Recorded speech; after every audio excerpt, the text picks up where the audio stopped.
यो हो बहसको साथमा कामना सेवा विकास बैंक, प्रगतिको आधार कामना सेवासँगको कारोबार। Presenting Nepal's first family scooter with revolutionary i3S technology, Hero Destiny. Garima Vikas Bank. Access to all.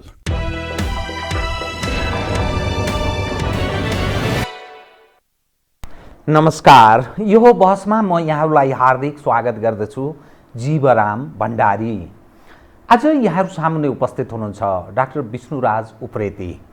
उहाँ द्वन्द्वविद हुनुहुन्छ, नीति अनुसन्धान प्रतिष्ठानका कार्यकारी अध्यक्ष पनि। नेदरल्यान्डबाट उहाँले द्वन्द्व व्यवस्थापनमा विद्यावारिधि गर्नुभएको छ। उहाँसँग आज म समसामयिक ताजा राजनीतिक अवस्थालाई केन्द्रमा राखेर विश्लेषणात्मक ढङ्गले कुराकानी गर्ने प्रयत्न गर्नेछु।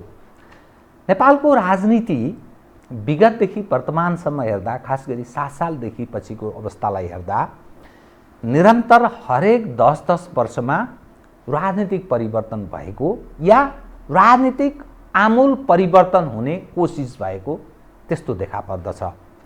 7 साल, 17 साल, 27 सालमा पनि अलिकति केही झेलको त्यस्तो उत्पत्ति भएको थियो।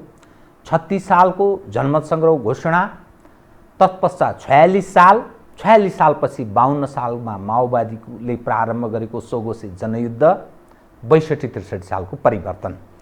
62-63 सालको परिवर्तनलाई आधार बनाउने हो भने 15 वर्ष भएछ नेपालको राजनीति 62-63 को परिवर्तनलाई महत्त्व ठान्ने या त्यसलाई गौण ठान्ने पक्षहरूको बीचको यो द्वन्द्व अहिले पनि जारी छ। देशमा अलि विभाजनको अवस्थातर्फ नेपाली भाषीहरू, नेपाली नागरिकहरू नै कुनै न कुनै ढङ्गले राजनीतिक हिसाबले कित्ता काटको अवस्था छ। पार्टीहरूभित्र आन्तरिक द्वन्द्व चरम रूपमा छ।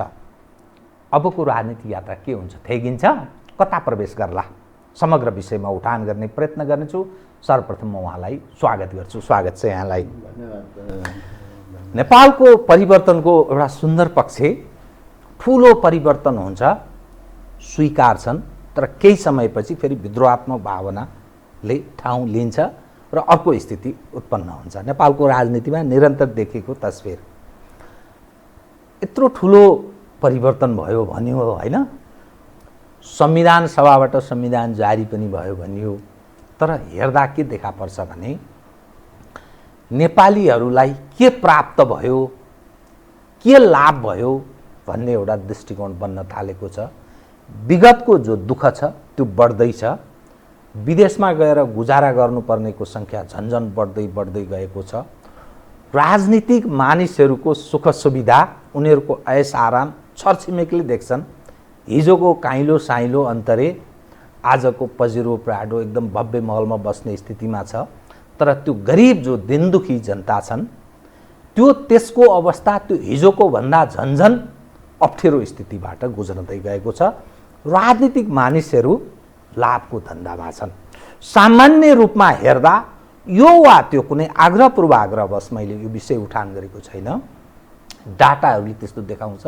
बेरोजगारको सङ्ख्या झन्नै 55 लाख अहिलेको स्थितिमा कोभिड-19 पछि त्यो राष्ट्र ब्याङ्ककोलाई पनि बेस बनाएर हेर्न सकिन्छ। यो समग्रमा यो तस्बिर मैले यहाँलाई बताएँ। द्वन्द्व व्यवस्थापन, नेपाल एउटा ठुलो द्वन्द्वबाट अर्को स्थितिमा प्रवेश गरेको स्थिति र अब के होला, थेगिएला कि के स्थिति उत्पन्न होला भन्ने एउटा जिज्ञासा आम मानिसको छ। डाक्टर साहब, मैले यहीँबाट सुरु गरेँ, तत्पश्चात यससँग जोडिएर आउने कैयौँ विषयहरू, कथाले माग्ने प्रश्नहरू क्रमशः म उठान गर्छु, कृपया।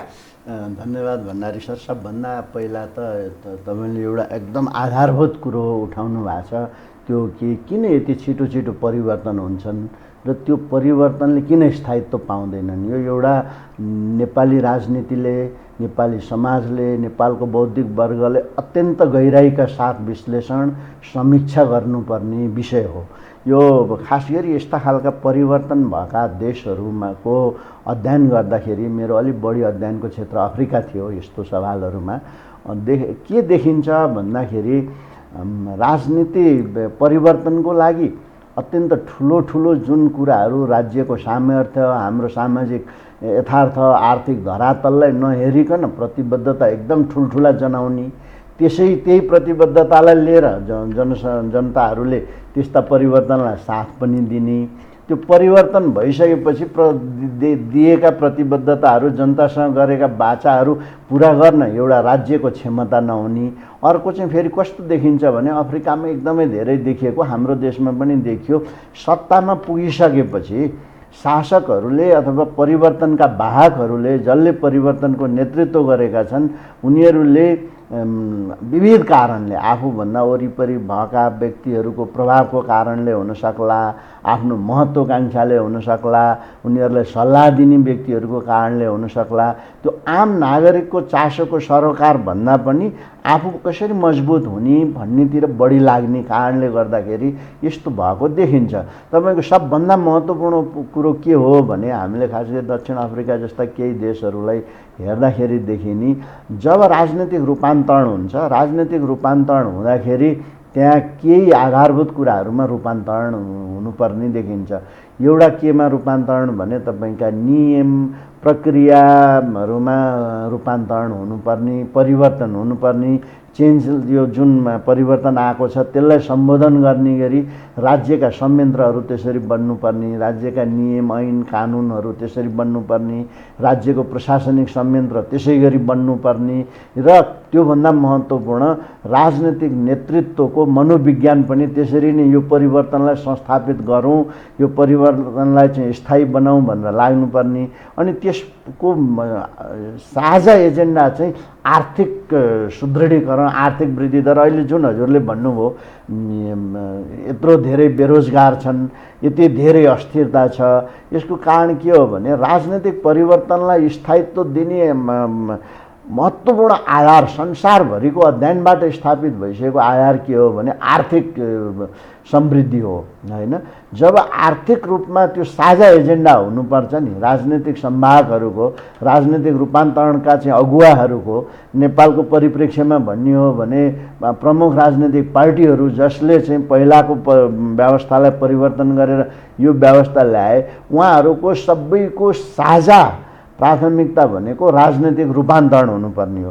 त्यो रूपान्तरणलाई कसरी सुदृढ गर्न सकिन्छ, त्यसको लागि चाहिने कानुनी संरचना, त्यसको लागि चाहिने प्रशासनिक साङ्गठनिक संरचना, त्यसको लागि चाहिने पूर्वाधारहरू त्यसैमा केन्द्रित भएर चाहिँ राजनीति भइदिएको भएदेखि तपाईँको यो अहिले तपाईँले उठाएको चिन्ताको सवाल देखिँदैन थियो।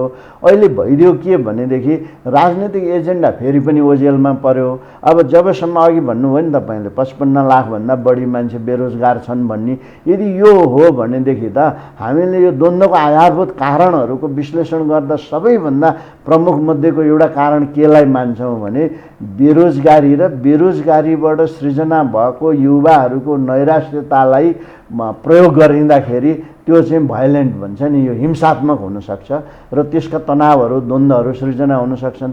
यस अर्थमा अहिले मैले देखेको प्रत्येक 10-15 वर्ष 10 वर्षमा एक खालको परिवर्तन पनि हुन्छ, फेरि त्यसप्रति क्वेसनिङ हुन्छ, किन भएन भन्ने प्रश्नहरू हुन्छ, फेरि अर्को आउँछ के भयो भने राजनीतिक स्लोगन भन्छ नि, नारा दिन सजिलो, त्यो अलिकति बढी क्याची भन्छ नि, एकदम त्यसले छिटै प्रभाव पनि पारिहाल्ने, तर त्यसको कार्यान्वयन बहुतै गाह्रो। र त्यो कार्यान्वयनको लागि नेतृत्वको यो 4-5 वटा गुण चाहिने रहेछ। प्रतिबद्धता, एउटा त दूरदृष्टि नै हुनु पर्यो, म यसलाई यसरी लैजान्छु भन्ने। दोस्रो, त्यसको लागि प्रतिबद्धता हुनु पर्यो, म जसरी पनि यो पुरा गरेर छोड्छु भन्ने। त्यसको लागि साधन स्रोतको व्यवस्थापन गर्ने र प्रशासनिक पूर्वाधारहरू तयार हुनु पर्यो। यी कुराहरू नहुँदाखेरि हाम्रो यो अवस्था आएको हो भन्ने मलाई लाग्छ। यहाँले 3-4 वटा महत्त्व, म यहाँले भनेकै विषयलाई अलिकति म कोट गर्छु। एउटा राज्यको संयन्त्रको यहाँले कुरा गर्नुभयो, दोस्रो नेताको मनोविज्ञानको यहाँले कुरा गर्नुभयो, तेस्रो ऐन कानुनको कुरा गर्नुभयो, तदनुरूपको आर्थिक पक्षलाई ख्याल गरिनुपर्ने।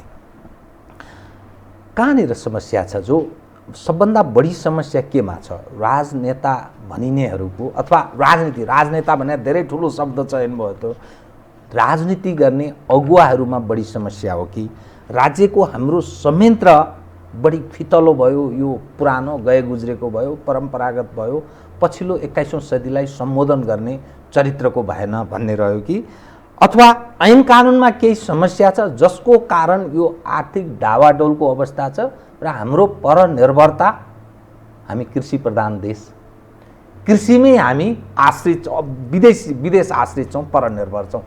त यो त अहिले हेर्दा न नेताको प्रतिष्ठा बढेको छ, राजनीति गर्ने मानिसहरूको न प्रतिष्ठा बढेको छ, न नेपाली सुखी हुन सकेका छन्, ढाबाढोल भद्रगोलको अवस्था जस्तो देखा पर्छ। मूल समस्या यो सम्बोधन हुन नसक्नुको कारण के त? यस्तो जीवरामजी, मलाई लागेको के हो भने सबैभन्दा ठुलो त नेतृत्वको दूरदृष्टि र नेतृत्वको प्रतिबद्धता नै हो। त्यति राजनेताको कल्पना गर्ने होइन। त्यति हुनासाथ यी कानुनमा नमिलेका कुराहरू, प्रशासनिक संयन्त्रमा नमिलेका कुराहरू, पूर्वाधारका कुराहरू बन्दै जान्छन्, सुदृढ हुँदै जान्छन्। हामीले यो द्वन्द्व व्यवस्थापनमा एउटा स्थापित मान्यता के छ भने तपाईँले राजनेताहरूले, राजनीतिक नेतृत्वले केलाई प्राथमिकता दिन्छ? आफ्नो उद्देश्यलाई प्राथमिकता दिन्छ कि सम्बन्धलाई प्राथमिकता दिन्छ भनेर यो दुईटा आधारमा हेरिन्छ। जसरी पनि म राज्यलाई, नागरिकलाई प्रतिबद्धता जनाएको, परिवर्तन गर्ने बेलामा जनाएको प्रतिबद्धता पुरा गर्छु, त्यसमा अठोट लिएर बस्छु भन्छ कि उसले जसरी पनि म शक्तिमा पुग्छु, सत्तामा पुग्छु र त्यो सत्ता र शक्तिमा पुगेर त्यसलाई कायम राख्नको लागि मैले कुनै पनि अरू कुराहरूसँग कम्प्रोमाइज नै गर्दिनँ भन्ने खालको दृष्टिकोण लिन्छ। त्यसमा महत्त्वपूर्ण निर्भर गर्छ। यस्ता खालका तनावहरूमा, यस्ता खालका अनिश्चितताहरूमा के हुन्छ भने द्वन्द्व व्यवस्थापनमा, द्वन्द्व विधामा स्थापित मान्यता के हो भने द्वन्द्व शक्तिको पहुँच र नियन्त्रणको लागि, पद र पहुँच र नियन्त्रणको लागि, त्यसपछि गएर तपाईँको स्रोतमाथिको पहुँच र नियन्त्रणको लागि र आफ्नो महत्त्वाकांक्षा पुरा गर्नको लागि सधैँभरि त्यो कारण चाहिँ हावी प्रभावी भएको हुन्छ होइन नेतृत्वहरूमा। यो एङ्गलबाट हेर्ने हो भनेदेखि यति बेला हाम्रो देशमा जुन तपाईँले एउटा चित्र देखाइराख्नु भएको छ, त्यो चित्रमा राजनीतिक शक्तिहरू, प्रमुख राजनीतिक शक्तिहरू भनौँ न, अहिले कायम रहेका चारवटा ठुला पार्टीहरू र त्यो पार्टीको नेतृत्वले उहाँहरू सबैले साझा जनआन्दोलन गर्नुभयो, उहाँहरू सबैले साझा प्रतिबद्धताका साथ सङ्घीयता ल्याउनुभयो।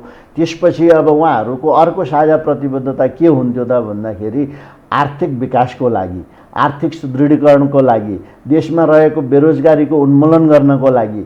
अहिले तपाईँले भने जस्तो कृषिमा चाहिँ परनिर्भरता बढिरहेको अवस्थामा कृषिको परनिर्भरता चाहिँ जिरो बनाएर हामी चाहिँ कृषिमा आत्मनिर्भर हुनको लागि गरिनुपर्ने कार्य चाहिँ त्यो साझा सहमतिका बिन्दु हुनुपर्थ्यो होइन। त्यहाँ न कि तपाईँको म भाग लाएर यति वर्ष उसले, यति वर्ष उसले प्रधानमन्त्री लिने, न कि यति वर्ष पार्टी अध्यक्ष उसले लिने, यति वर्ष पार्टी अध्यक्ष उसले लिने। तिनीहरू अहिलेको हाम्रो राजनीतिमा तपाईँ एउटा मात्रै पार्टीमा होइन, देखिएका चारवटा प्रमुख पार्टी र अझ अरू पनि संसदमा भएका नभएका अरू पार्टीहरूको पनि आन्तरिक संरचना, आन्तरिक शक्ति सन्तुलनको अवस्था हेर्दाखेरि सधैँभरि त्यहाँ चाहिँ बहस केमा भएको छ, विवाद केमा भएको छ भन्दा पद कसले लिने, कसले बहुमत र अल्पमत पुर्याउने, कसलाई कसले मान्यो कि मानेन, यस्ता खालका जुन कुरा अर्थहीन कुराहरूमा चाहिँ हाम्रो राज्यको साधन स्रोत सबै त्यतातिर लागेको देखिन्छ। राजनीतिक पार्टीहरूको आफ्नो सबै त्यहाँ न सैद्धान्तिक रूपमा चाहिँ अब हामीले देशलाई कसरी अगाडि बढाउने, अब 5-6 वर्षपछि चाहिँ हामी चाहिँ अल्प विकसित देशबाट विकासोन्मुख देशमा जाने आधारहरू तयार बनाउनु पर्ने छ। सबै राजनीतिक पार्टीहरू बसेर यो मुद्दालाई कसरी सम्बोधन गर्ने, यत्रो चाहिँ कोरोनाको चाहिँ महामारी छ, अब यो कोरोनाको महामारीलाई साझा तरिकाले कसरी सम्बोधन गर्ने भनेर यी 4-5वटा पार्टीहरूका त हप्तै पछि छलफल भएर नेपाल सरकारलाई यसरी जानु पर्यो भनेर पार्टीहरूले सुझाव दिने, बौद्धिक बहस त्यसमा जानुपर्ने, यी केही पनि नभएर प्राथमिकतामा जनता र राष्ट्र हुनुपर्ने थियो। त्यो उपाय सधैँभरि तपाईँ के हुन्छ, को 2 वर्ष अध्यक्ष हुने र नहुने, को पार्टीमा फेरि निर्वाचनबाट आउने कि नआउने, जुनसुकै पार्टीमा हेर्दा पनि को सरकारमा कुन पदको लागि जाने। त्यसले के गर्यो भने यहाँ उहाँहरूले आफूले जनतालाई यो जुन राजनैतिक परिवर्तनको बेलामा दिनुभएको जनतालाई दिएका आश्वासन थिए, प्रतिबद्धता थिए, जसलाई स्वीकारेर जनताहरूले उहाँहरूको कुरो पत्याएर त्यो परिवर्तनलाई साथ दिए, त्यो कुरालाई समीक्षा गर्नुपर्ने नभएको त्यहाँ हो। त्यस कारणले पात्रको प्रमुख भूमिका आयो यहाँ। अब हामीले कन्फ्लिक्ट म्यानेजमेन्टमा के भन्छौँ भने व्यक्तिलाई इङ्गित गरेर, व्यक्तिलाई गाली गरेर, व्यक्तिको बारेमा उसका चरित्रका बारेमा कुरा गरेर समस्याको समाधान हुँदैन। तर नेपालको राजनीतिमा सबभन्दा बढी त्यही भइरहेछ। हुनुपर्छ के भन्दाखेरि मुद्दामा बहस हुनुपर्छ। मुद्दाले तानेर व्यक्तिलाई ल्याउँछ, मुद्दासँग व्यक्ति जोडिन्छ, त्यो दोस्रो पाटो हो। तर हाम्रो यति बेलाको यो देशका हामीले चिनेका, हामीले मानेका आदरणीय नेताहरूको, सबै पार्टीका वरिष्ठ नेताहरूको जो आफूलाई यो देशको परिवर्तनको लागि हामीले राजनीति गरेको भन्नुहुन्छ, उहाँहरूको प्राथमिकता हुनुपर्थ्यो के त भन्दाखेरि हामीले यो 5 वर्षभित्रमा गरिबी घटाएर यतिमा पुर्याउँछौँ भनेर साझा सहमतिका साथ हामीले कृषिमा भएको चाहिँ यो परनिर्भरतालाई यसरी सम्बोधन गर्छौँ, हामीले चाहिँ यो अकल्पनीय रूपमा बढेको व्यापार घाटालाई यसरी घटाउँछौँ, हामीले चाहिँ संसारभरि हामीलाई यसरी स्थापित गर्दै जान्छौँ भन्ने कुराहरूमा साझा सहमति दिएर त्यो त सबै पार्टीहरूको एजेन्डा हो नि। अहिले भएको सरकारको मात्र एजेन्डा पनि होइन, अथवा गभर्मेन्ट इन वेटिङ होइन को प्रमुख प्रतिपक्षी दलको मात्रै पनि होइन, त्यो जनता समाजवादीको पनि हो, नेकपा एमालेको पनि हो, नेकपा माओवादीको पनि हो, नेपाली कङ्ग्रेसको पनि हो, सबैको हो भने त्यसमा किन अहिलेको आवश्यकता नै के हो भने अहिलेको बहसलाई हामीले रूपान्तरण चेन्ज गर्नै पर्ने छ। अब बहस व्यक्तिलाई गाली गर्नमा, व्यक्तिलाई समय गाली गर्नमा हेर्नुहोस् त कति साधन स्रोतहरू खर्च भएको छ। त्यो खालको उहाँहरूको क्षमतालाई हामीले कसरी रूपान्तरण गर्ने भन्नेतिर चाहिँ लाएर बहस भइदिने हो भनेदेखि यो समस्याको समाधान हुन्छ। त्यस अर्थमा यो प्रधान चाहिँ नेतृत्व व्यक्ति नै प्रधान हो। तर अब व्यक्तिलाई फेरि के चाहिन्छ भने कानुन त चाहिन्छ। व्यक्तिको भिजनलाई कार्यान्वयन गर्नलाई कानुन चाहिन्छ, नीति चाहिन्छ, संस्थागत संरचना चाहिन्छ। त्यहाँ पनि सबै शक्तिहरू मिलेर सहकार्य गरेर ल हामीले 5 वर्षभित्र 10 वर्षभित्रमा कृषिको परनिर्भरता पूर्ण रूपमा चाहिँ अन्त्य गर्ने भनेपछि त्यो अन्त्य गर्नको लागि कस्तो नीति चाहियो, त्यसमा सबै राजनीतिक शक्तिहरूको सहकार्य हुनु पर्यो, सहमति हुनु पर्यो। त्यो नीति कार्यान्वयन गर्नको लागि कस्ता कानुनहरू चाहिए, कुन कानुनहरू अवरोधक छन्, त्यो कानुनहरूलाई संशोधन गर्नु पर्यो भनेको पार्लियामेन्टमा सहमति चाहियो, त्यसमा सबै पार्टीहरू सहमत हुनु पर्यो। त्यसपछि त्यो नीतिलाई कार्यान्वयन गर्नलाई चाहिने संस्थागत साङ्गठनिक संरचना चाहिन्छ नि, जनशक्ति चाहिन्छ। त्यो कसरी पुरा गर्ने, कस्तो चाहियो, त्यसमा राजनीतिक पार्टीहरूको बिचमा सहमति भएर पार्लियामेन्टले त्यो पास गरिदिनु पर्यो। अनि त्यसपछि कार्यान्वयनमा जानु पर्यो र जो कार्यान्वयनको लागि जिम्मा लिएको व्यक्ति हो, कसैले गल्ती गरेको छ भने त्यो व्यक्तिले चाहिँ त्यसप्रतिको दायित्व जिम्मेवारी लिने खालले अगाडि जानु पर्यो। तपाईँको यहाँ अरबौँ नोक्सान हुने गरी कसैले निर्णय गर्छ अथवा गर्दैन, त्यस कारणले राज्यलाई अरबौँ नोक्सान परेको छ, कोही पनि जिम्मेवारी हुनु पर्दैन, त्यतिकै गयो। तपाईँ हामीले नागरिकले तिरेको कर त त्यसरी दुरुपयोग भएर गइरहेको छ होइन। त्यस कारणले यति बेला राजनीतिक नेतृत्वले, राजनीतिक पार्टीका नेताहरूले, विपक्षी नेता सबै गनिएका जुन हामीले नेता भनेर चिनेका राजनीतिज्ञ हुनुहुन्छ, उहाँहरूले यो सवालमा नहेरेसम्म यो अवस्था त रहिरहन्छ। त्यो त यहाँको प्रार्थना भयो, एकदम ठिक। तपाईँ एउटा द्वन्द्वविद पनि भएको नाताले जुन पार्टीहरूको तपाईँले नाम लिनुभयो, 4वटा party, Nepal communist party Emale, माओवादी केन्द्र, नेपाली काङ्ग्रेस, जसपा, यो परिवर्तनकामीको दाबी गर्ने, अहिलेको परिवर्तनमा लाई अब्बल ठान्ने यी जति पार्टी छन्, यी कसैमा सर्वसम्मत नेतृत्व पनि छैन। पाए एकले अर्कालाई, त्यही पार्टी 4वटाको बिचको सवाल होइन, त्यही पार्टीभित्रको एकले अर्कालाई पायो भने कत्ल्याम गरिदिन्छन्, ती सिद्ध्याइदिने अवस्थामा छन्।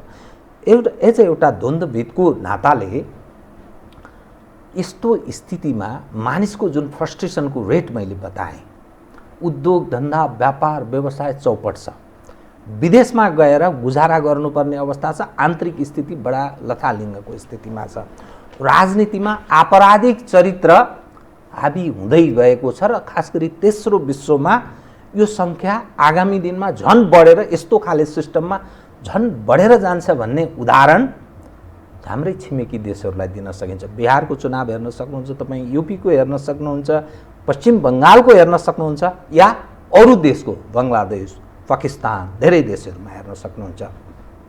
यो समग्र स्थिति हेर्दा नेपालमा द्वन्द्वको अब व्यवस्थापन भइसक्यो कि द्वन्द्वको रूप अलि फेरिएर अर्को अवस्थामा प्रवेश गर्न सक्ने खतरनाक अवस्थामा हामी छौँ।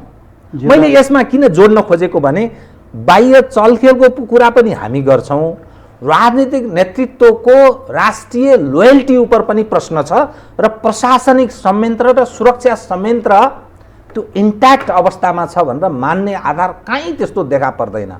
किनभने गुप्तचरी बाह्य गुप्तचर संयन्त्र नेपालको आन्तरिक राजनीतिमा भित्रभित्र प्रवेश गर्छ र यहाँको सुरक्षा संयन्त्र नै त्यसको ताबेदारको रूपमा विकास भएको कुरा सुन्नमा आउँछ। त्यो प्रमाणित हुन्छ, कुनै कसैले त्यो राम्ररी गहिरो अध्ययन गर्ने हो भने प्रमाणित हुने विषय छ त्यो। त यो स्थितिमा नेपाल कुन अवस्थामा प्रवेश गर्दैछ? जीवरामजी, यसमा दुईटा कुरा हेर्नुपर्छ भन्ने अझै म द्वन्द्व विश्लेषक भएर हेर्दा र यो देशको सचेत नागरिक भएर हेर्दा दुईटा कुरा देख्छु म। कुनै पनि राजनीतिक रूपान्तरणबाट स्थापित भएको प्रणालीलाई त्यसलाई काम गर्न दिनुपर्छ होइन। एउटा सर्टेन अवधिपछि मात्र रिजल्ट आउँछ। अहिले हाम्रो संविधान बनेकै 72 सालमा हो, अहिले 5 वर्ष हुँदैछ। 5 वर्षभित्रमै सबै कुराहरू हाम्रो सम्बोधन हुने होइन। त्यसका लागि आधार तयार छन् कि छैनन् भन्ने महत्त्वपूर्ण कुरो हुन्छ। अहिले हामी राइट डिरेक्सनमै थियौँ र यो 5 वर्षमा सबै थोक हुन सक्ने थिएन। तर हुनु पर्थ्यो के भन्दाखेरि राष्ट्रिय सहमति भन्नु पर्थ्यो। अबको रूपान्तरणमा आर्थिक उसमा जाँदाखेरि त्यो नभएको कारणले अघि तपाईँले भने जस्तो हो, यो प्रार्थना नै हो, हाम्रो नागरिकले गर्ने त प्रार्थना हो र द्वन्द्व व्यवस्थापनले पनि यही नै भन्छ। तपाईँको यसबाट हेर्दाखेरि पनि यदि कुनै पनि अस्थिर देश, द्वन्द्वबाट गुज्रेको देश स्थिर हुने हो, स्थायित्व हुने हो, आर्थिक समृद्धिका आधारहरू तयार गर्ने हो भने सहकार्य गर्नै पर्छ। गरेको ठाउँमा राम्रो भएको छ, नगरेको ठाउँमा भएको छैन। मध्यम खालले सहकार्य भएको ठाउँमा मध्यम खालको परिणाम आएछ, एकदमै तनाव भएको ठाउँमा तनावपूर्ण स्थिति भएको छ। यो स्थापित मान्यता हो र यहाँ अहिले हामीले साह्रै धेरै आत्तिनु पर्ने थिएन। यो जुन संरचना बने, जुन खालको संविधान बन्यो, कानुनहरू बनिरहेको थिए, निर्वाचित सरकार थियो, स्थानीय सरकारहरूले काम गर्न लागेको थिए। तर तिनले हाम्रो अपेक्षा अनुसार उहाँहरूले राजनैतिक परिवर्तनको बेलामा गरेका प्रतिबद्धता अनुसार कामलाई बढाउँदै लान सकेको भएदेखि हुन्थ्यो। र त्यसमा अलिकति पनि राजनैतिक पार्टीहरूको ध्यानै गएन कि सबभन्दा चिन्ताको कुरो त्यो हो। अनि जब हामी कमजोर हुन्छौँ, यो कुनै यसको लागि अन्तर्राष्ट्रिय परराष्ट्रको ज्ञाताविद हुनै पर्दैन। देखिएको कुरो खास गरी द्वन्द्वरत देशहरूमा त झन् बढी देखिएको कुरो के हो भने जब आन्तरिक राजनीति कमजोर हुन्छ, जब आन्तरिक शक्तिहरू आफैमा विभाजित हुन्छन्, त्यति बेला बाह्य शक्तिले चलखेल त गर्छै गर्छ। यसलाई नियन्त्रण गर्ने मैले अहिले नेपाल सरकारको नीति अनुसन्धान प्रतिष्ठानमा बसेर 1 वर्ष र 1 महिना भयो। मैले अलिकति नजिकबाट यो सबै प्रक्रियालाई हेर्न खोजेको। 2-3टा कुराहरू मात्रै गर्ने हो भने पनि तपाईँले चिन्ता जाहेर गरेको बाहिर चलखेललाई न्यूनीकरण गर्न सकिन्थ्यो। एउटा नीतिगत रूपमै हामीले कस्तो खालको हाम्रो परराष्ट्र नीतिले निर्देशित गरेका सवालहरूलाई कसरी कार्यान्वयनमा लैजाने, त्यहाँ कमी कमजोरीहरू छन् भने त्यसलाई सुधारेर यो त जति पनि नीति बन्छन् राष्ट्रका नीतिहरू हुन्। यी नीतिहरूको कार्यान्वयन गराउने त प्रत्येक राजनीतिक पार्टीहरूको, नेपाल सरकारको मात्रै होइन कि नागरिकहरूको पनि त दायित्व हो होइन। यो नीतिले त हाम्रो देश कता जाने भनेर गाइड गर्ने कुरो हो। त्यसमा यो खास गरी बाह्य चलखेलका लागि आधारहरू हाम्रो कोही विकास सहायताको नाममा आएका छन्, कोही अरू साना सहयोगको नाममा आएका छन्, कोही अन्तर्राष्ट्रिय गैर सरकारी संस्थाको नाममा आएका छन्। हामी कमजोर भएपछि अनि उनीहरूले यसो गरौँ भन्छन्, प्रत्यक्ष अप्रत्यक्ष रूपमा प्रभाव परिरहेको छ। यसलाई नदिने भनेको हाम्रो सुरुवात कहाँबाट भने 2टाबाट सुरु गर्नुपर्छ, राष्ट्रिय सुरक्षा नीति र राष्ट्रिय परराष्ट्र नीति। यो 2टा नीतिमा कुनै पनि खालको विवाद त सृजना हुनै हुँदैन। बरु त्यहाँ मिलेका कुरा छैनन् भने राजनीतिक पार्टीहरू बसेर सुधार्नु पर्यो नि त। ल यहाँ चाहिँ यसरी जाउँ, यसरी गरौँ। त्यसपछि यो 2टा नीतिले हाम्रो यो जुन तपाईँले भन्नुभयो नि बाह्य चलखेल, यसलाई निर्देशित गर्ने, यसलाई नियन्त्रण गर्ने, राष्ट्रका अहम महत्त्वका विषयहरूलाई सुरक्षित गर्ने सवालहरूमा यी नीतिहरू अत्यन्त महत्त्वपूर्ण छन् र यसमा यदि केही मिलेको छैन, राजनीतिक पार्टीहरूलाई यो ठिक लागेको छैन भने उहाँहरूले चाहिँ बन्द कोठामा बसेर 20औं दिन बहस गरे भयो नि।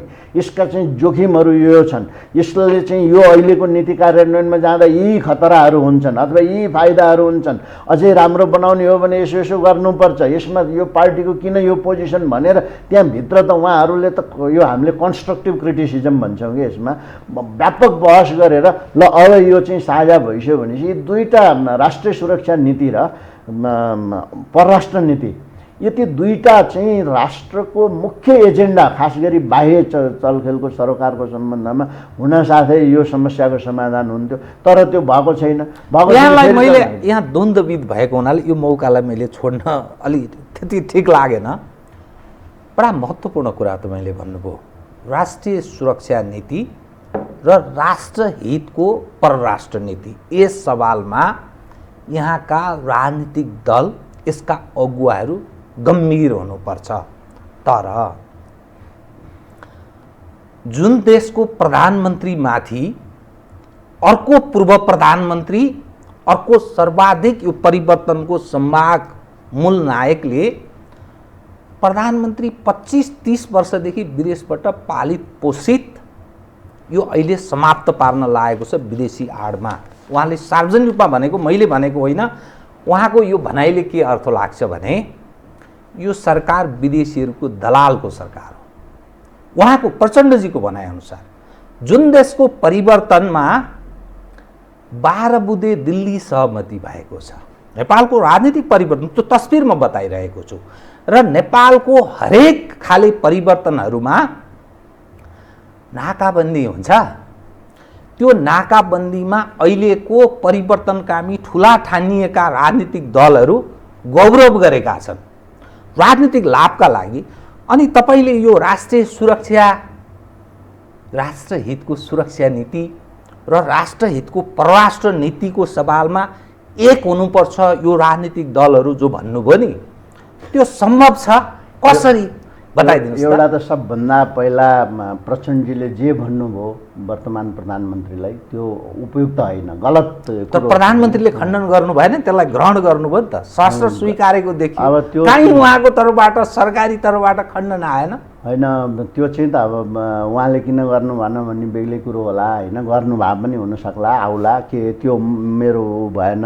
तर कुनै पनि जिम्मेवार 2 पटक प्रधानमन्त्री भइसकेको व्यक्ति यत्रो रूपान्तरण, अघि नै तपाईँले भन्नुभयो, त्यसपछि बेला बेलामा उहाँका अभिव्यक्तिहरूले गर्दाखेरि यस्तो खालको जुन एउटा सरकारलाई यसरी भोलि उहाँ पनि हुनुहुन्छ, यो चाहिँ कस्तो भने एकदम सरल सजिलो खालको उसको लागि अर्कोलाई आक्षेप लाउने कुरो हो। यसलाई म दुईटा एङ्गलबाट हेर्छु। एउटा चाहिँ यो जेन लेभिन्जर भन्ने एकजना मनोवेत्ता हुनुहुन्छ, उहाँले विश्लेषण गर्दाखेरि व्यक्तिको पर्सनालिटी र इगोको ट्रेडको विश्लेषण गर्नुभएको छ कि कुनै पनि व्यक्ति किन यसरी चाहिँ उसमा उत्रिन्छ, आक्रोशित हुन्छ, आक्षेप लाउँछ, जोसुकै होस्। तपाईँ, म, प्रचण्ड, माधव नेपाल, खड्ग ओली, शेरबहादुर देउवा, एउटा साधारण मान्छे, घर परिवार जो पनि किन गर्छ त यस्तो खालको भन्दाखेरि के हुँदो रहेछ भने मनोवैज्ञानिक रूपमा जब व्यक्ति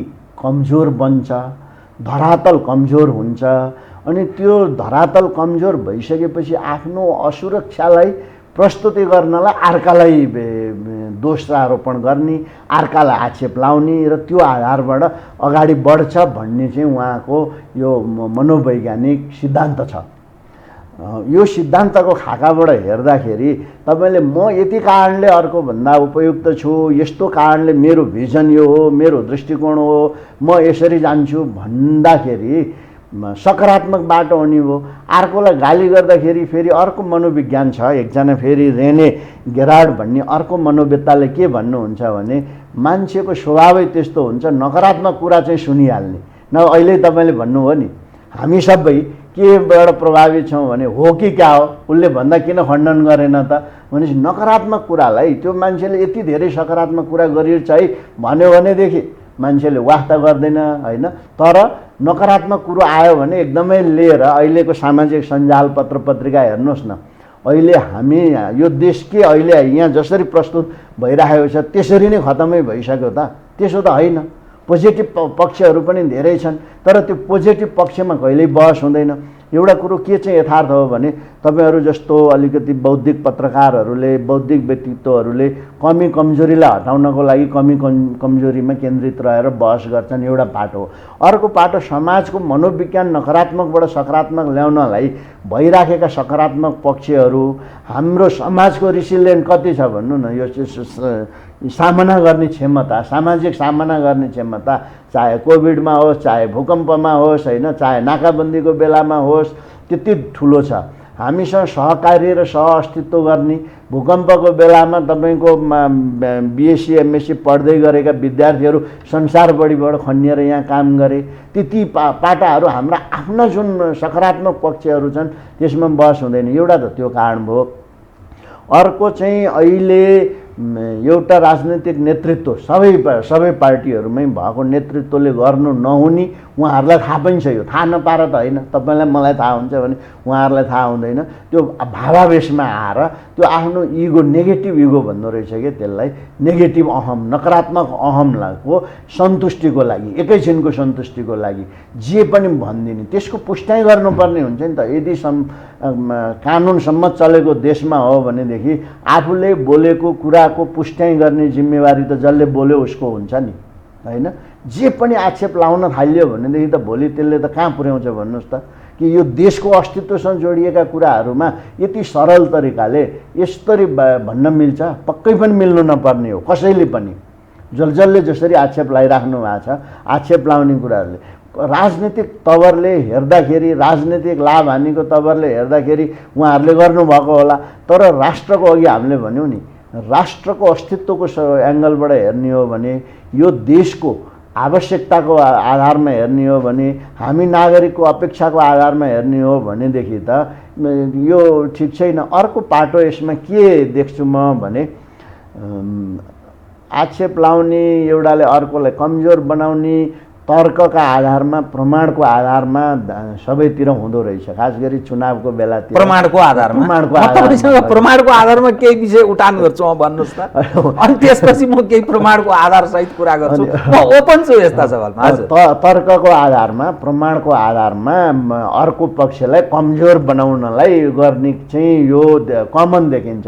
इभन इस्टर्न युरोप भन्छ नि, पूर्वीय युरोपमा होस्, विकसित देशहरूमा पनि यो देखिँदो रहेछ। त्यो महत्त्वपूर्ण छ। तथ्य र प्रमाणको आधारमा कसैलाई तिमीले यो गर्यौ त्यस कारणले तिमी गलत छौ भन्यो भनेदेखि त्यसले दुईटा कुरा गर्छ। एउटा, अब पछि त्यस्तो गलत गर्नलाई गलत भएछ है भनेर बुझ्छ, अर्को करेक्सन गर्छ र जनताले खबरदारी गर्न थाल्छ। त्यस कारणले तथ्य र प्रमाणको आधारमा तिम्रो यो गलत भयो भन्ने कुराहरूलाई विश्लेषणको आधारमा प्रामाणिक तरिकाले गर्ने चाहिँ आवश्यकता हुन्छ। म यहाँसँग यो तथ्य र प्रमाणसँग मात्रै विषय उठान गर्छु। तपाईँ र म झन्डै यो 46 साल र 62 सालको यो परिवर्तनको चस्मा दिँदौँ अघि, अनि त्योभन्दा अघिल्ला परिवर्तनहरूको हामी पढन्ते मात्रै हौँ, त्यो यसो हेरेर बुझेर गरेको। 3 साल या 4 साल काङ्ग्रेसको जन्म भारतमा, 6 साल कम्युनिस्टको जन्म भारतमा। काङ्ग्रेस भन्ने शब्द र कम्युनिस्ट भन्ने शब्द, त्यो शब्द चयन नै नेपाली भाषासँग सम्बन्ध छैन, नेपाली भाषाको चयन होइन त्यो। 1 नम्बर 2, 7 सालको परिवर्तनमा भारतीयहरूको जुन वर्चस्व थियो,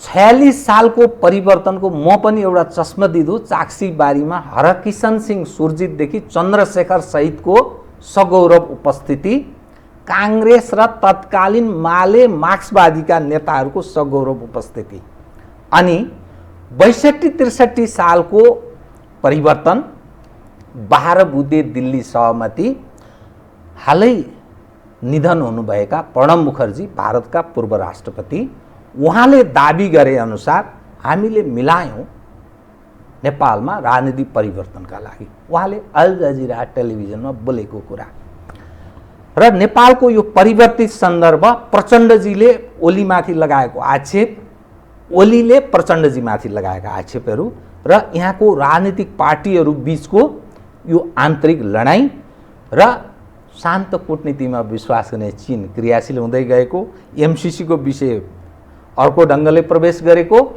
कालापानी लिपुलेक लिम्पियाधुराको विषय जुन ढङ्गले नक्सा जारी भयो त्यसपछि यो थाँतिरहेको स्थिति, एकले अर्कालाई दलाल भन्ने सामान्य भाषाको रूपमा प्रयोग हुन थालेको स्थिति, यो समग्र तस्बिर हेर्दा यो प्रमाणले के भन्छ त? यो परिवर्तन अनि अर्को फेरि मधेस केन्द्रित भन्ने छ, त्यो त यति मात्रै हो, त्यो त 16 ढोलो उतैतिरको भनेर भन्ने दृष्टिकोण सिंहदरबारको दृष्टिकोण छ। यो जो नेपालको राजनीतिका एक्टरहरू छन् यी त कोही कसैप्रति विश्वास गर्ने आधार छैन, अनि संयन्त्र त यसको अनुयायी हो। यहाँको राज्य संयन्त्र, सुरक्षा अथवा ऐन कानुन यी सब चिज भनेको त नथिङ भन्ने अर्थ लाग्छ। यो के हो? जीवराम सर, यसमा नि मलाई कस्तो लाग्छ भने यो ठुल्ठुला परिवर्तनको अलिकति ऐतिहासिक पक्षबाट विश्लेषण गर्ने हो भने 18औं शताब्दीको अन्त्यदेखि 19 शताब्दीको सुरुतिरको युरोपमा भएको राजनीतिक रूपान्तरणका प्रक्रिया, त्यसपछि 19औं शताब्दीको अन्त्यदेखि 20औं शताब्दीको सुरुतिरसम्म पनि अमेरिकी महादेशमा भएको रूपान्तरणको प्रक्रिया र 20औं शताब्दीको मध्यदेखि एसिया र अफ्रिकामा भएको रूपान्तरणको प्रक्रियामा ठुल्ठुला परिवर्तन हुँदाखेरि कुनै न कुनै रूपले बाह्य शक्तिहरूले त्यहाँ हावी हुने, प्रभाव जमाउने चाहिँ भइरहेको देखिन्छ। यो ठिक कि बेठिक भन्नेमा अत्यन्तै ठुलो विवाद छ हैन।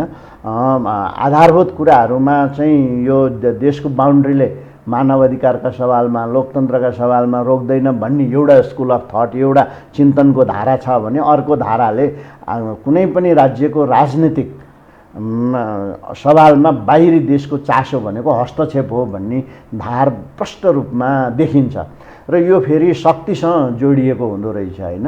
अघि पनि मैले सुरुदेखि भने नि कुनै पनि व्यक्तिले शक्तिमाथि पहुँच र नियन्त्रण, स्रोतमाथिको पहुँच र नियन्त्रण, पदमाथिको पहुँच र नियन्त्रण, त्यो पदमा पुगिसकेपछि त्यसैमा रहिरहने आकाङ्क्षा, चाहे तपाईँले चाहिँ युगान्डाको मुसेभेनीको केस हेर्नुहोस्, चाहे कङ्गोको तपाईँको जोसेफ काबिलाको केस हेर्नुहोस्, चाहे अरू देशहरूको पनि केस हेर्नुहोस्, त्यहाँ पुगिसकेपछि सामदाम दण्डभेद प्रयोग गरेर त्यहीँ बसिरहने, त्यो सामदाम दण्डभेदको एउटा माध्यम भनेको बाह्य शक्तिसँगको विशेष खालको सम्बन्ध।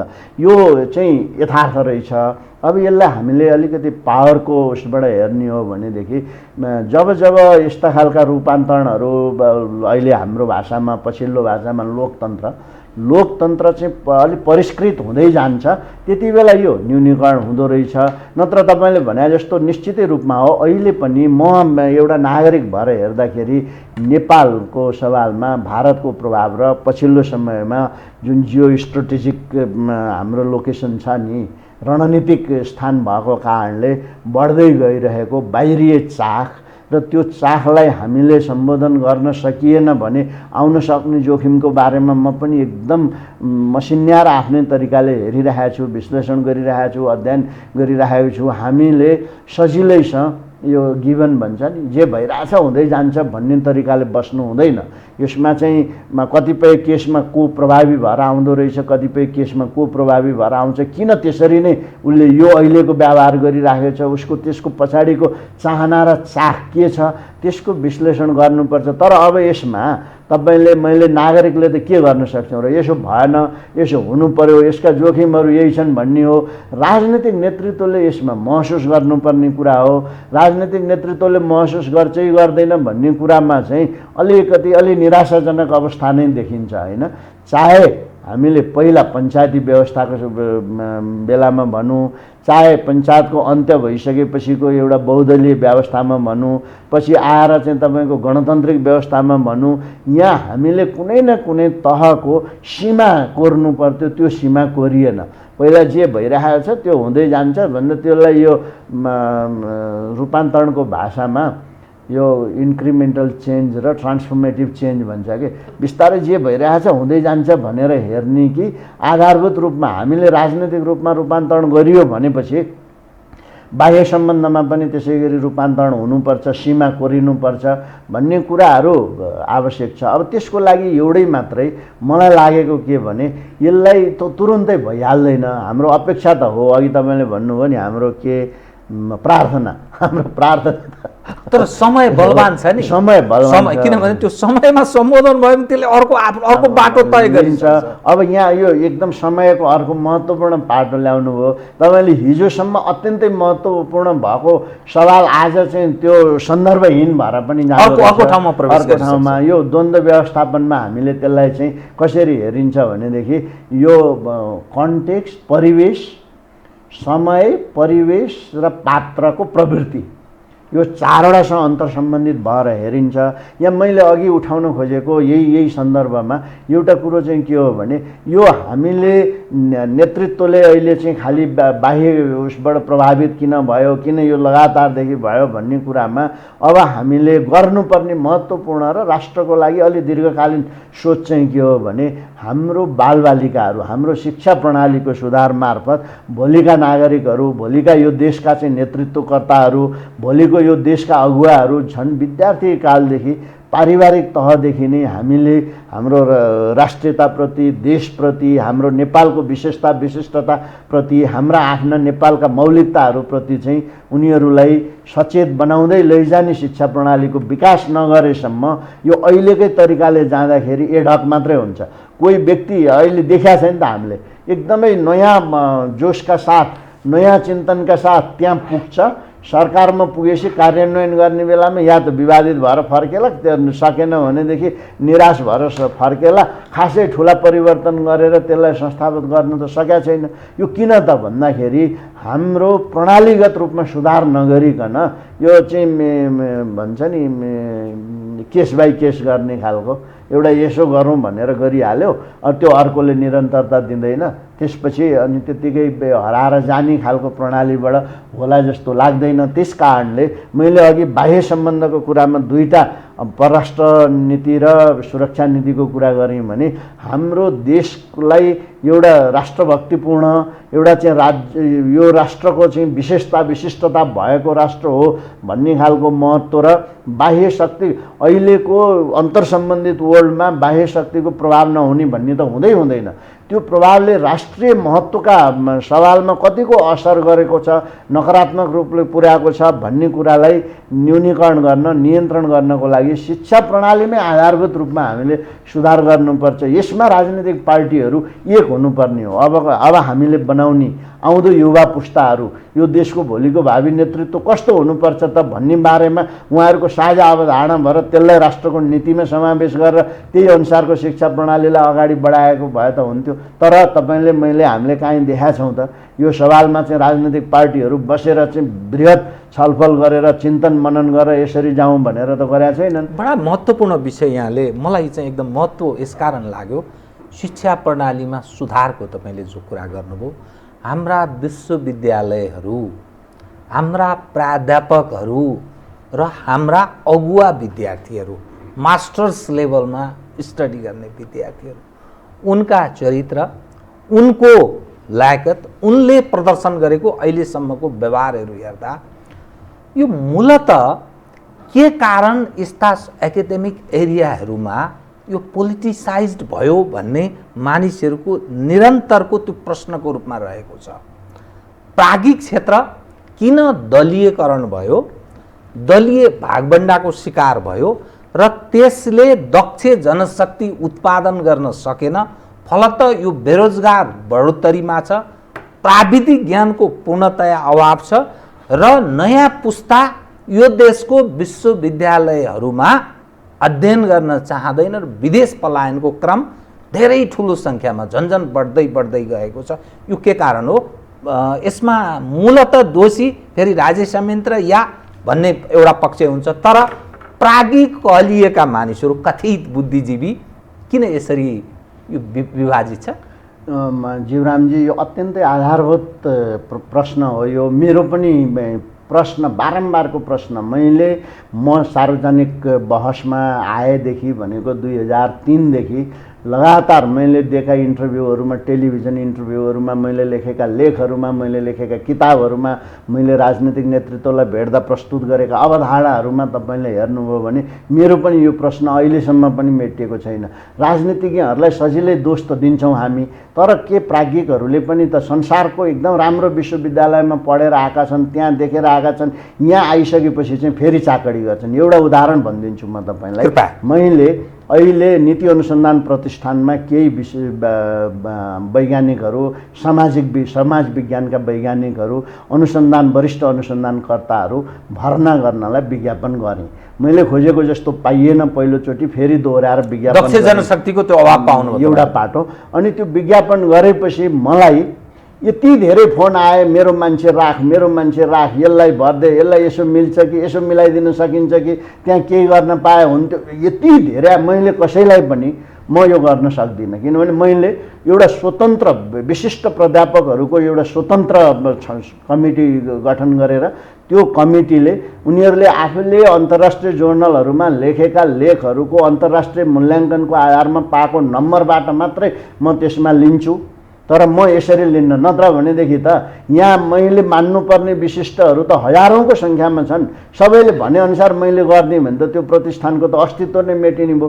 फेरि पनि त्यहाँ चाहिँ कार्यकर्ता भर्नाको केन्द्र होला भनेर मैले त्यहाँ मान्दै मानिनँ, रेसिस्ट गरेँ। कति रिसाउनु भयो, कतिले ल तपाईँले राम्रै गर्न लाग्नुभएको छ, ठिकै छ, यसो मिल्छ कि भनेर भन्नुभयो। मैले यो भन्न खोजेको के भने प्राध्यापकहरूले जुन जुन ठाउँमा छन् आफ्नो काम त गर्नु पर्यो नि त। हो, राजनीतिकरण भइरहेछ, राजनीतिक पार्टीहरूले यो गलत नै गरेका हुन्। अब हामीले विद्यार्थीलाई राजनीतिमा, शिक्षकलाई राजनीतिमा, मजदुरलाई राजनीतिमा राख्नु आवश्यकै छैन। त्यसले यो देशलाई जटिलता मात्रै सृजना गर्ने हो। तर एउटा पाटो त्यो हो भने भइराखेको, तपाईँ कुनै विश्वविद्यालयको भिसी हुनुहुन्छ भने तपाईँलाई त त्यो एक्टले दिएको काम गर्नुहोस् न। काम गर्न दिएनन् भने छोडिदिउँ न, ल मैले यति कारणले सकिनँ भनेर छोडौँ, अर्कोले आएर गर्छ। होइन भनेदेखि त्यहाँ बसिन्जाल त त्यो दायित्व त पुरा गर्नु पर्यो नि। यहाँ चाहिँ यो प्राज्ञिक भनिने अथवा बौद्धिक भनिने समूहको अत्यन्त ठुलो कमजोरी म देख्छु। तपाईँले त्यो पदको लागि केही लेनदेन गरेर जानुभएको छ भनेदेखि त तपाईँले त्यो लेनदेन पुरा गर्नुपर्ने हुन्छ। तर कतिपय त्यो आफूलाई बौद्धिक ठान्ने मानिसहरू नेतालाई नचढाइकन, खुसी नपारिकन, मलाई प्राप्त नै हुँदैन, त्यो संयन्त्र नै त्यस्तो बनाइदियो, यो सिस्टम नै भ्रष्ट छ त मैले के गरौँ भनेर भन्छन् नि। होइन, सिस्टमलाई सुधार्नलाई त उहाँले अथवा जसले भन्छ उसले पनि त केही त योगदान गर्नु। ल म नचढाइकन जान्न, बाहिरै बसेरै म आवाजहरू उठाउँछु, लेख्छु, ठिक भएन भने ठिक भएन भन्छु, यसरी गर्छु भन्दा पनि त हुन्छ नि त।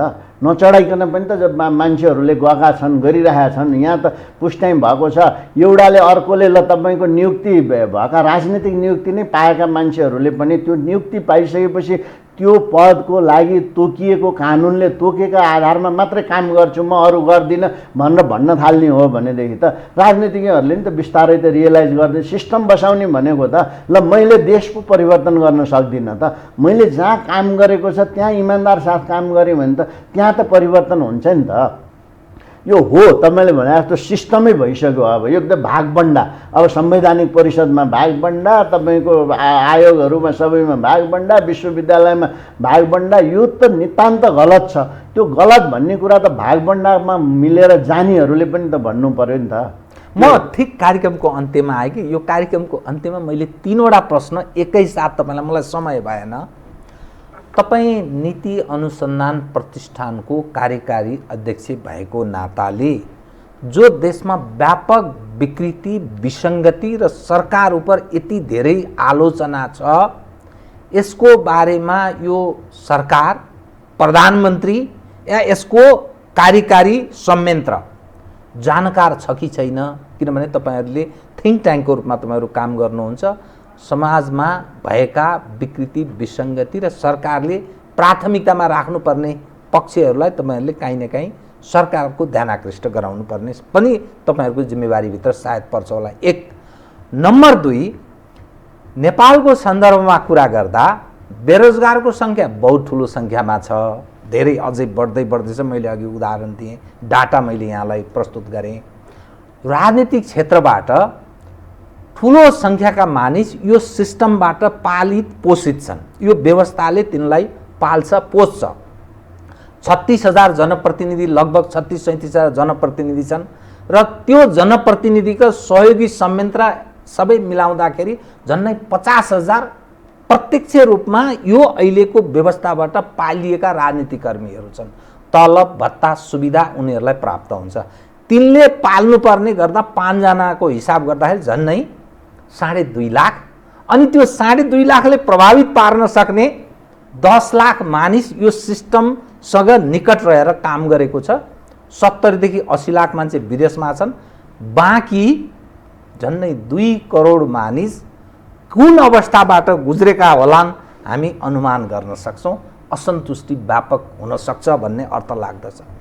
तपाईँ एउटा द्वन्द्वविद पनि भएको नाताले अब हाम्रो राजनीतिक सिस्टम उप प्रश्न उठाउनु पर्ने स्थिति अध्याय अन्त्य भयो कि यो फेरि पनि अर्को रूपमा, यदि यसलाई यथेष्ट सम्बोधन हुन सकेन, राजनीतिक नेतृत्वले यो चरित्रमा सुधार ल्याउन सकेन भने देश अर्को खतरनाक द्वन्द्वमा जान सक्छ र त्यसले अर्को स्थिति सिर्जना गर्छ भन्ने केही आधार पनि देखिन्छ कि के देखिन्छ? कृपया।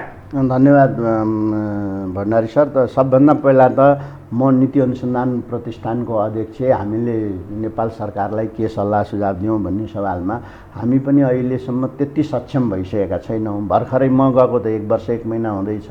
यो आफैमा स्थापना भएको 3 वर्ष सुरु भयो, तर यो बिचमा म जानुभन्दा अगाडि पनि विभिन्न खालका अप्स डाउन्स भन्छ नि, उसले गर्दाखेरि त्यति राम्रोसँग अगाडि बढेको रहन्छ। अब हामी कोसिस गर्दैछौँ र हामीले नै अहिले नेपाल सरकारलाई यो समग्र पक्षका यी सबै कुराहरूमा सल्लाह दिएको छ कि छैन भन्ने हालमा हामीले दिन सकेका छैनौँ। यसको कारण के हो भने हामीले दिने सल्लाह हामीलाई कानुनले दिएको म्यान्डेट अनुसार त्यत्तिकै सार्वजनिक रूपमा आएको कुरालाई यसो हो भनेर त प्रधानमन्त्रीज्यू हामीभन्दा धेरै जानकार हुनुहुन्छ होइन, यो के भइरहेछ भन्ने बारेमा उहाँ जानकार हुनुहुन्छ। तर हामीले दिने सल्लाह कस्तो हुन्छ भने अनुसन्धान गरेर, अनुसन्धानको आधारमा प्रमाण सङ्कलन गरेर प्रमाणको आधारमा यसरी जानुपर्ने भन्ने हुन्छ। अनुसन्धान भन्न साथै कम्तीमा पनि तपाईँको 3-4 महिना 6 महिनासम्म एउटा मुद्दामा लाग्छ। त्यस कारणले हामीले नीति अनुसन्धान प्रतिष्ठानले अहिले नै नेपाल सरकारलाई चाहेका सबै क्षेत्रहरूमा सुझाव दिन सकेका छैनौँ। त्यस कारणले हामीले प्राथमिकताको आधारमा चाहिँ यो क्षेत्रमा भनेर अहिले हामीले एउटा महत्त्वपूर्ण सुझाव नेपाल सरकारलाई दियौँ के भने नेपाल सरकारले राष्ट्रपति मार्फत सदनमा प्रस्तुत गर्ने वार्षिक नीति तथा कार्यक्रममा सधैँभरि चाहिँ दोहोरिएका कुराहरू आउने, अलिकति त्यो चाहिँ बिना फाउन्डेसनका कुराहरू आउने, त्यसमा चाहिँ कार्यान्वयनमा जान नसक्ने कुराहरू पनि राखिने भएको कारणले अब बन्ने नीति तथा कार्यक्रम वार्षिक रूपमा नेपाल सरकारले बनाउने कार्यक्रम चाहिँ यसरी मात्रै बनाउनु पर्छ है। यो कार्यान्वयनमा नजानेलाई राख्नु भएन, संस्थागत संरचनाहरू रिसोर्सहरू सबै तयार नभएकालाई राख्नु भएन भनेर 15-16 पेजको हामीले सुझाव अनुसन्धानको आधारमा दिएका छौँ। त्यसरी गर्दाखेरि हामी पनि अहिलेसम्म त्यति छैनौँ। तर हाम्रो अब बिस्तारै जब पार्लियामेन्टले संसदले ऐन पास गर्छ, हामी ऐनबाट गठित संस्था हुन्छौँ र अलिकति हाम्रो क्षमता विकास हुन्छ, हामीले निश्चितै रूपमा त्यो कुरा गर्छौँ। नेपाल सरकार जानकार छ कि छैन भन्नेमा मैले अहिलेसम्म प्रधानमन्त्रीज्यूसँग भेटेर कुरा गर्दाखेरि, नेपाल सरकारका मन्त्रीहरूसँग भेटेर कुरा गर्दाखेरि यो समस्याको बारेमा जानकार नभएको चाहिँ होइन, जानकार भएको जस्तो लाग्छ। तर यो राजनीतिक तालमेलले नै यो प्रमुख मुद्दाहरूलाई खाइदियो कि सबभन्दा समस्या त्यहाँ हो। अनि अर्को कुरो चाहिँ जुन तपाईँले भन्नुभयो नि, नागरिकमा असन्तुष्टि बढिराखेको छ। एउटा सानो समूहले 10-15 लाख समूहले मात्रै राज्यबाट चाहिँ सेवा सुविधा लिइराखेको छ। त्यस कारणले भन्ने सवाल एउटा के हो भने राज्य सञ्चालन गर्नलाई राजनीतिज्ञहरूले गर्ने हो, राज्यका जनप्रतिनिधिहरूले गर्ने हो। त्यस अर्थमा राज्य सञ्चालनका आधारमा भएको खर्चलाई त त्यो त्यति ठुलो मुद्दा बन्ने कुरो भएन।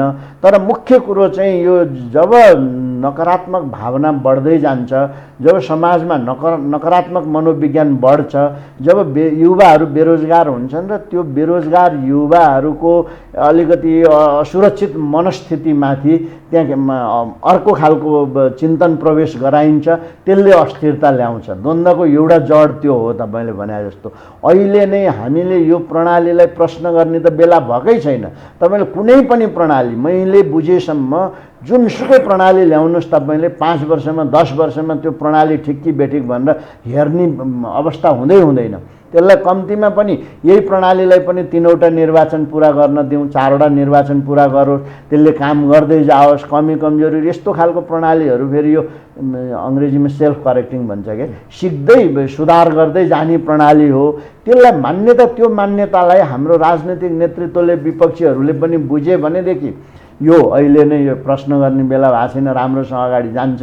यदि बुझिएन, भद्रगोलमै रमाएर यसै गरी एउटाले अर्कालाई आलोचना गर्ने, आक्षेप लाउने, चरित्र हत्या गर्ने, यस्तै खालको अत्यन्त तल्लो स्तरको बहस विवादमा नै समय खेर फाल्ने हो भने निश्चितै रूपमा समाजमा, नागरिकमा, खास गरी युवाहरूमा नैराश्यता सृजना हुन्छ र त्यो नैराश्यतामाथि अर्को चिन्तन हावी भयो भने त्यसले फेरि पनि अस्थिरता ल्याउँछ, फेरि पनि द्वन्द्वमा जान सक्छ। त्यसकारण अहिले यति बेला राजनीतिक पार्टी, 4वटा प्रमुख राजनीतिक पार्टीका जिम्मेवार नेताहरूले गर्नुपर्ने चाहिँ के हो भने राष्ट्रिय एजेन्डामा सहमति जनाउने होला। व्यक्तिगत रूपमा कोही कसैलाई मन पर्ला, कोही कसैलाई मन नपर्ला, कसैका के कमजोरी होलान्, कसैका के सबल पक्ष होलान्, त्यो त रियालिटी हो। त्यो रियालिटीभित्र बसेर राष्ट्रिय सहमतिका मुद्दाहरूमा एक भएर जाने कामलाई नेपालका राजनीतिक नेतृत्वले तत्कालै सुरु गर्नुपर्छ भन्ने मलाई लाग्छ।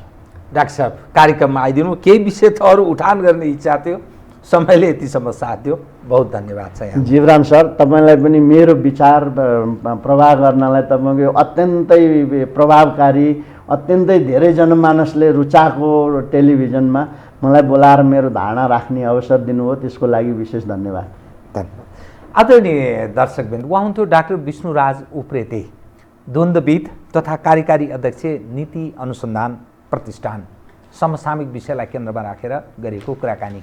म सहित मेरो सम्पूर्ण युनिटलाई कार्यक्रमबाट बिदा दिनुहोस्, तर यो हो टेलिभिजन, हेर्दै रहनुहोला। नमस्कार।